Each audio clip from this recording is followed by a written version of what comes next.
வணக்கம் நண்பர்களே. இந்த ரமலான் சமையலுக்கு நம்ம ஒண்ணு தயாரிப்போம். பாருங்க, இந்த கலரையை நல்லா கலருவோம். இது ருசியா இருக்கும். இத நீங்கள் செஹர் நேரத்தில் சாப்பிட்டால் நாள் முழுவதும் உங்களுக்கு பசி எடுக்காது. முதலில் 2-3 பேரிச்சம்பழங்களை சாப்பிடுங்கள். ஆற்றல் மெதுவாக வெளிப்படும்.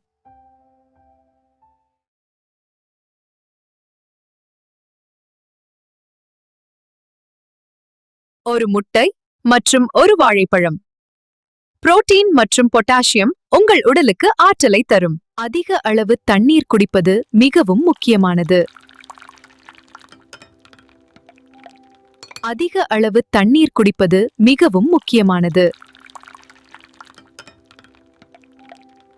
நீங்கள் இப்படி சஹர் சாப்பிட்டால் நோன்பு நோற்பது எளிதாகும்.